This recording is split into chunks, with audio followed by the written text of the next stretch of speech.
अस्सलामुअलैकुम viewers, class 10 सिन board का chapter है इलेक्ट्रोमैग्नेटिज्म और उसका आज टॉपिक है force on moving charge in magnetic field. तो आज हम डिस्कस करेंगे कि किसी भी मैग्नेटिक फील्ड में हरकत करने वाले चार्ज पर किस तरह फोर्स लगती है, उस फोर्स को कैलकुलेट कैसे किया जाता है और उस फोर्स के डायरेक्शन को हम कैसे फाइंड आउट करेंगे। तो दोनों चीज़ें हम डिस्कस करेंगे कि फोर्स का मैग्नीट्यूड कैसे निकाला जाएगा और उस फोर्स की डायरेक्शन हम कैसे पता करेंगे। तो स्टार्ट करते हैं अपना टॉपिक।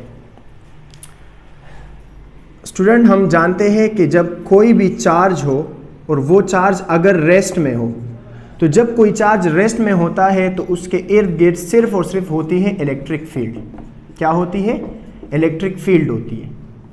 लेकिन यही चार्ज जब मूव करेगा, तो जब चार्ज मूव करता है तो फिर उसके इर्द गिर्द इलेक्ट्रिक फील्ड के साथ साथ एक और फील्ड प्रोड्यूस हो जाती है जिसको हम कहते हैं मैग्नेटिक फील्ड। तो मैं यहाँ मेंशन भी कर देता हूँ, charge in motion, magnetic field.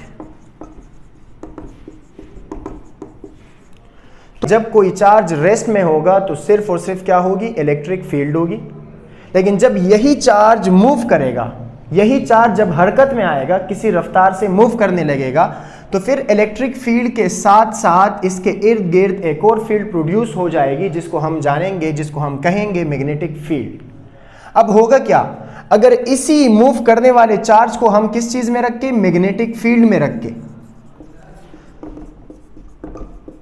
तो ये वाली मैग्नेटिक फील्ड और ये वाली मैग्नेटिक फील्ड इंटरैक्ट करेगी और जिसके नतीजे में इस चार्ज पर क्या लगेगी? फोर्स लगेगी। इस सिचुएशन को समझने के लिए फर्ज करें कि ये मार्कर एक चार्ज है और यहाँ हमने एक मैग्नेटिक फील्ड अप्लाई किया हुआ है। तो जब ये चार्ज रेस्ट में होगा तो इस वक्त इसकी सिर्फ और सिर्फ इलेक्ट्रिक फील्ड होगी जो कि एक्सटर्नल मैग्नेटिक फील्ड के साथ इंटरैक्ट नहीं कर सकती। लेकिन जब यही चार्ज मूव करेगा तो मूव करने की वजह से अब ये charge as a magnet behave करेगा, मतलब अब इस चार्ज के इर्द गिर्द मैग्नेटिक फील्ड क्रिएट हो जाएगी और यही magnetic field external magnetic field के साथ इंटरैक्ट करेगी जिसकी वजह से इस चार्ज पर क्या लगेगी? फोर्स लगेगी। तो इन शॉर्ट हमें याद ये रखना है कि जब भी किसी चार्ज को हम मूव करवाएंगे मैग्नेटिक फील्ड में तो वो चार्ज एक्सपीरियंस करेगा फोर्स को। तो अब हम देखते हैं कि उस फोर्स का मैग्नीट्यूड कैसे निकाला जाएगा और उस फोर्स की डायरेक्शन हम कैसे पता कर सकते हैं। तो देखिए, हम यहां पर फर्ज कर लेते हैं कि हमारे पास एक चार्ज है जिसका मैग्नीट्यूड है Q और वो चार्ज मूव कर रहा है वेलोसिटी v से। तो यहां मैं लिख देता हूं कि वेलोसिटी कितनी है? v। और इस मूविंग चार्ज को हमने रखा है मैग्नेटिक फील्ड में और उस मैग्नेटिक फील्ड स्ट्रेंथ को हम डिनोट कर रहे हैं B से। तो यहां मैं मेंशन कर देता हूं कि मैग्नेटिक फील्ड की स्ट्रेंथ जो है उसको हम शो करेंगे किस चीज से? B से। यहां मैं डायग्राम भी बना देता हूं। तो फर्ज करें कि हमने एक मैग्नेट लिया और उस मैग्नेट का ये कौन सा पोल है? नॉर्थ पोल, और दूसरी साइड जो है वो कौन सा पोल है? South pole. यहां पर हमने एक और मैग्नेट लिया और इस तरफ हमने साउथ पोल रखा जबकि नॉर्थ पोल दूसरी साइड है। तो मैग्नेटिक फील्ड की डायरेक्शन हमेशा नॉर्थ टू साउथ होती है। तो यहां मैं मैग्नेटिक फील्ड लाइंस ड्रॉ कर लेता हूं।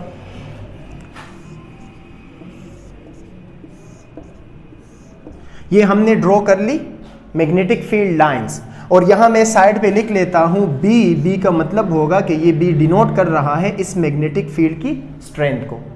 अब हमने एक चार्ज ले लिया और चार्ज का मैग्नीट्यूड है Q और ये चार्ज डाउनवर्ड डायरेक्शन में इस मैग्नेटिक फील्ड में v वेलोसिटी से क्या कर रहे? मूव कर रहे।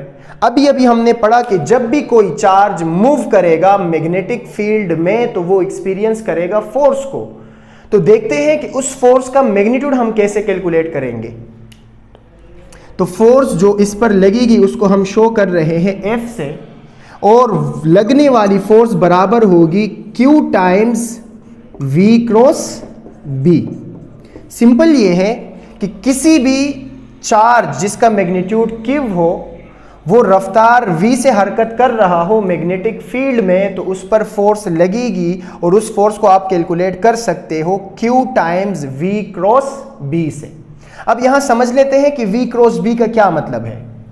ये v है वेलोसिटी वेक्टर, जिस डायरेक्शन में चार्ज मूव करेगा वही डायरेक्शन वेलोसिटी की होगी और बी है मैग्नेटिक फील्ड वेक्टर, ये हमेशा होगा नॉर्थ टू साउथ। आप इन दोनों का क्या लोगे? क्रॉस प्रोडक्ट लोगे, v का क्रॉस लोगे b के साथ और फिर मल्टीप्लाई करोगे चार्ज के मैग्नीट्यूड से, तो आपको रिजल्टेंट के तौर पर आपको मिल जाएगा लगने वाली फोर्स, उस चार्ज पे लगने वाली फोर्स। और कौन सी फोर्स? Magnetic force. अब स्टूडेंट आप सब जानते होंगे कि जब भी क्रॉस हटता है, जब भी हम दो वेक्टर्स का क्रॉस प्रोडक्ट लेते हैं तो क्रॉस जब हट जाता है तो इसके बदले साइन थीटा आ जाता है। तो ये Q अपनी जगह पर आ जाएगा, ये VB अपनी जगह पर, और यहां आ जाएगा साइन थीटा। तो ये फार्मूला हमें बताएगा किसी भी हरकत करने वाले चार्ज पर लगने वाली मैग्नेटिक फोर्स का फार्मूला, जब वो चार्ज कहां हरकत कर रहा हो? मैग्नेटिक फील्ड में। अब यहां बाकी सारी चीजें हमें पता है। Q का मतलब है चार्ज का मैग्नीट्यूड, V का मतलब है उसकी रफ्तार कि जिस रफ्तार से वो फील्ड में हरकत कर रहा है, और B का मतलब है मैग्नेटिक फील्ड कि जिस फील्ड में वो मूव कर रहा है उस फील्ड की स्ट्रेंथ क्या है। अब सिर्फ एक चीज जो कि हमने नहीं पढ़ी वो है थीटा, कि व्हाट इज थीटा, थीटा का मतलब क्या है। तो यहां थीटा जो है ये एंगल है, angle between V and B। तो थीटा से मुराद यहां पर वेलोसिटी और मैग्नेटिक फील्ड के दरमियान एंगल है। जो भी एंगल होगा वेलोसिटी और मैग्नेटिक फील्ड के दरमियान, तो उसको हम क्या बोलेंगे? थीटा बोलेंगे। और यहां हम थीटा की वैल्यूज पुट करेंगे, यहां मैग्नेटिक फील्ड की वैल्यू पुट करेंगे, यहां वेलोसिटी और चार्ज की वैल्यू पुट करेंगे, तो हमें किसी भी मूविंग चार्ज पर जब वो मैग्नेटिक फील्ड में मूव कर रहा हो तो उस पर लगने वाली फोर्स का मैग्नीट्यूड पता लग जाएगा। अब फार्मूले से क्लियरली आप देख सकते हैं कि ये फोर्स डिपेंड 3 फैक्टर्स पे कर रहे हैं। नंबर 1, चार्ज के मैग्नीट्यूड पर। अगर चार्ज का मैग्नीट्यूड ज्यादा होगा तो लगने वाली फोर्स भी क्या होगी? ज्यादा। फॉर एग्जांपल यहां जो हमने चार्ज लिया, अगर ये मैं 1 कूलम का लूं और दूसरे केस में मैं 5 कूलम का लूंगा, तो फर्स्ट केस के मुकाबले में दूसरे केस में फोर्स ज्यादा होगी, क्योंकि चार्ज का मैग्नीट्यूड क्या होगा? ज्यादा होगा। नंबर 2, ये डिपेंड कर रहा है वेलोसिटी पर। अगर चार्ज कम रफ्तार से हरकत करेगा तो फोर्स भी कम लगेगी, और अगर चार्ज ज्यादा रफ्तार से हरकत करेगा तो फिर फोर्स भी ज्यादा लगेगी। नंबर 3, डिपेंड कर रहा है मैग्नेटिक फील्ड की स्ट्रेंथ पर। चार्ज जिस फील्ड में हरकत कर रहा है, अगर ये फील्ड स्ट्रॉन्ग फील्ड है तो फिर ज्यादा फोर्स लगाएगी, अगर ये फील्ड वीक फील्ड है तो फिर कम फोर्स लगाएगी। और सबसे लास्ट में नंबर 4, ये डिपेंड कर रहा है थीटा पर कि आया थीटा कितना है वेलोसिटी वेक्टर और मैग्नेटिक फील्ड वेक्टर के दरमियान। और चेक करें यहां जो फंक्शन आ रहा है वो आ रहा है साइन थीटा। और साइन थीटा, जब भी साइन थीटा आएगा तो इस केस में थीटा जब 90 होगा तो उस वक्त मैक्सिमम फोर्स लगेगी। उसका रीजन ये है कि जब हम थीटा के बदले 90 रखेंगे तो साइन 90 क्या हो जाएगा? 1। और जब थीटा के बदले हम क्या रखेंगे? 0 रखेंगे, तो उस वक्त जो फोर्स लगेगी वो क्या हो जाएगी? मिनिमम फोर्स हो जाएगी। मिनिमम का मतलब 0 फोर्स लगेगी। रीजन ये कि जब थीटा के बदले हम 0 पुट करेंगे तो साइन 0 क्या हो जाएगा? 0। और 0 जब इन 3 टर्म से, इन 3 वेरिएबल से मल्टीप्लाई होगा तो इस तमाम साइड को, इस पूरे साइड को क्या कर देगा? 0 कर देगा। तो अब हमने 2 चीजें सीख ली कि किसी भी हरकत करने वाले चार्ज पर जब वो मैग्नेटिक फील्ड में हरकत कर रहा हो तो उस पर लगने वाले फोर्स को हम कैलकुलेट कर सकते हैं Q V B sine theta से। दूसरी बात ये कि अगर वेलोसिटी और मैग्नेटिक फील्ड के दरमियान एंगल कितना हो? 90 डिग्री, तो उस वक्त जो फोर्स लगेगी वो मैक्सिमम होगी। और जब वेलोसिटी और मैग्नेटिक फील्ड के दरमियान एंगल 0 डिग्री हो जाए तो उस वक्त फोर्स कितनी हो जाएगी? 0 हो जाएगी। इस चीज को हम दूसरी तरह भी सीख सकते हैं। इसको मैं यहां लफ्ज इस्तेमाल कर रहा हूं परपेंडिकुलर का। क्या लफ्ज इस्तेमाल कर रहा हूं? परपेंडिकुलर। और यहां लफ्ज इस्तेमाल कर रहा हूं पैरेलल का। मतलब यह हुआ कि जब वेलोसिटी वेक्टर और मैग्नेटिक फील्ड वेक्टर पैरेलल हो उस वक्त कोई फोर्स नहीं लगेगी, और जब वेलोसिटी वेक्टर और मैग्नेटिक फील्ड परपेंडिकुलर हो तो उस वक्त फोर्स जो लगेगी वो मैक्सिमम लगेगी। फॉर एग्जांपल अगर मैं आपको मिसाल दूं कि फर्ज करें हमने मैग्नेटिक फील्ड अप्लाई की है टू द राइट साइड पर, और चार्ज भी राइट साइड की तरफ मूव कर रहा है, तो इस केस में दोनों के दरमियान एंगल कितना बन रहा है? 0। या हम ये कहेंगे कि इस वक्त वेलोसिटी और मैग्नेटिक फील्ड जो है वो पैरेलल है, दैट्स व्हाई यहां जब हम 0 पुट करेंगे तो साइन 0 का जवाब आ जाएगा 0, और जब 0 इन तीनों से मल्टीप्लाई होगा तो ये इन तमाम, इस पूरे साइड को क्या कर देगा? 0, और फोर्स का मैग्नीट्यूड क्या हो जाएगा? 0 हो जाएगा। आपको चार्ज का मैग्नीट्यूड पता होना चाहिए, वेलोसिटी पता होनी चाहिए, फील्ड पता होनी चाहिए और वेलोसिटी और मैग्नेटिक फील्ड के दरमियान एंगल पता होना चाहिए। तो इनकी मदद से आप फोर्स को कैलकुलेट कर सकते हो। अच्छा, अब हमने मैग्नीट्यूड की बात कर ली कि किसी भी मूविंग चार्ज पर जब वो मैग्नेटिक फील्ड में मूव कर रहा होगा तो उसका मैग्नीट्यूड हम निकाल सकते हैं F = QVB sin थीटा से। अब चूंकि फोर्स एक वेक्टर है और वेक्टर में हमेशा मैग्नीट्यूड के साथ साथ डायरेक्शन भी होती है। अब मसला ये है कि फोर्स का मैग्नीट्यूड तो हम यहां से फाइंड आउट कर लेंगे, लेकिन फोर्स की डायरेक्शन कैसे फाइंड आउट करेंगे? तो यहां चेक करें, मैंने लिखा हुआ है कि फोर्स की डायरेक्शन फाइंड आउट करने के लिए हम यूज करेंगे पाम रूल। अब पाम रूल क्या है उसको समझ लेते हैं। पाम रूल में हम यूज करेंगे अपने फिंगर्स के साथ थंब और थंब के साथ पाम, तीन चीजें यूज होंगी।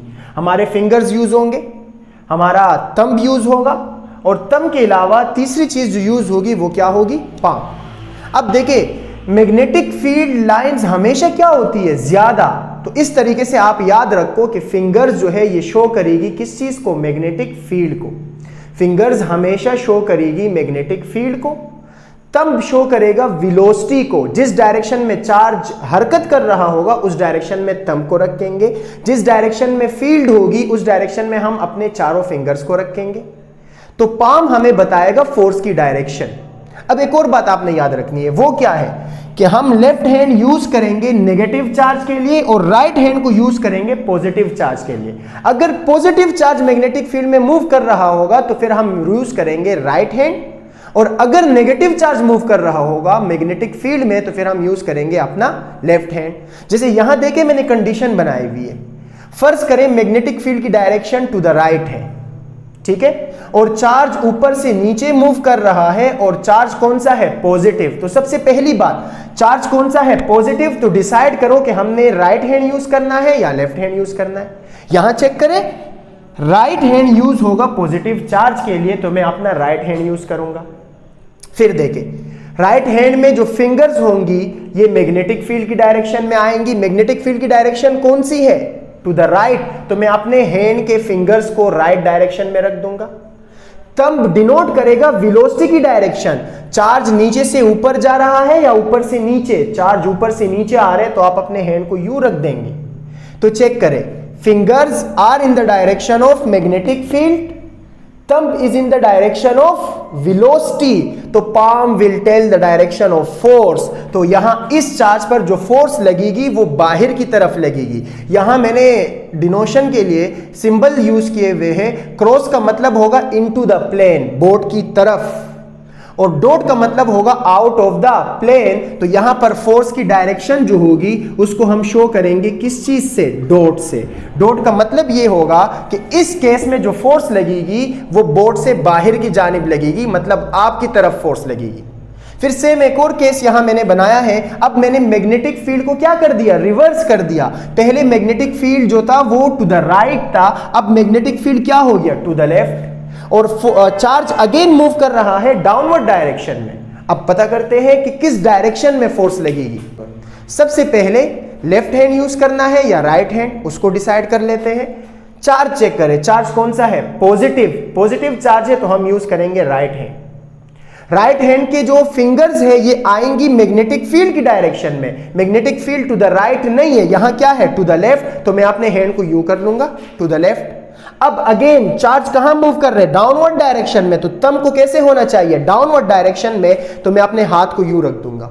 अब चेक करें पाम की डायरेक्शन कौन सी है? बोर्ड की तरफ, इनटू द प्लेन। तो हम यूज करेंगे इनटू द प्लेन। यहां पर जो फोर्स की डायरेक्शन होगी वो कौन सी होगी? क्रॉस। क्रॉस का मतलब ये होगा कि फोर्स इनटू द बोर्ड लगेगी। सिमिलरली मजीद प्रैक्टिस के लिए मैं यहां चार्ज को चेंज कर देता हूं। फर्ज करें ये पॉजिटिव चार्ज के बजाय कौन सा चार्ज हो? नेगेटिव चार्ज हो, और ये डाउनवर्ड मूव करने के बजाय कैसे मूव कर रहा हो? अपवर्ड मूव कर रहा हो। वेलोसिटी इसकी कैसी हो? अपवर्ड। अब डायरेक्शन फाइंड आउट करो। तो नंबर 1, सबसे पहले डिसाइड करो लेफ्ट हैंड यूज करना है या राइट हैंड। चार्ज देखो कौन सा है? नेगेटिव चार्ज है तो हम यूज करेंगे लेफ्ट हैंड। ये मेरा लेफ्ट हैंड है। लेफ्ट हैंड के फिंगर्स को मैग्नेटिक फील्ड की डायरेक्शन में रखो, तो मैं यूं रखूंगा, फिंगर्स मैग्नेटिक फील्ड की डायरेक्शन में आ जाएगी। चार्ज नीचे से कहां जा रहा है, ऊपर जा रहा है, तो मेरी थंब जो है वो अपवर्ड डायरेक्शन में आ जाएगी, तो पाम जो है वो बोर्ड के बाहर, इसका मतलब यहां जो फोर्स लगेगी वो आउट ऑफ द प्लेन लगेगी, मतलब फोर्स की डायरेक्शन कैसी होगी, डॉट से शो करेंगे, डॉट का मतलब होगा कि बोर्ड के बाहर फोर्स लग रही है। सेम अगर यही चार्ज हो, नेगेटिव चार्ज हो, लेकिन ये ऊपर जाने के बजाय कहां मूव करे, डाउनवर्ड डायरेक्शन में मूव करे, फिर फोर्स किस डायरेक्शन में लगेगी। अगेन सबसे पहले डिसाइड करो लेफ्ट हैंड या राइट हैंड, कौन सा चार्ज है, नेगेटिव चार्ज, तो लेफ्ट हैंड यूज करेंगे। अब लेफ्ट हैंड में फिंगर्स जो है वो मैग्नेटिक फील्ड की डायरेक्शन में, अगेन मैग्नेटिक फील्ड किस तरफ है, टू द राइट, तो ये चेक करें।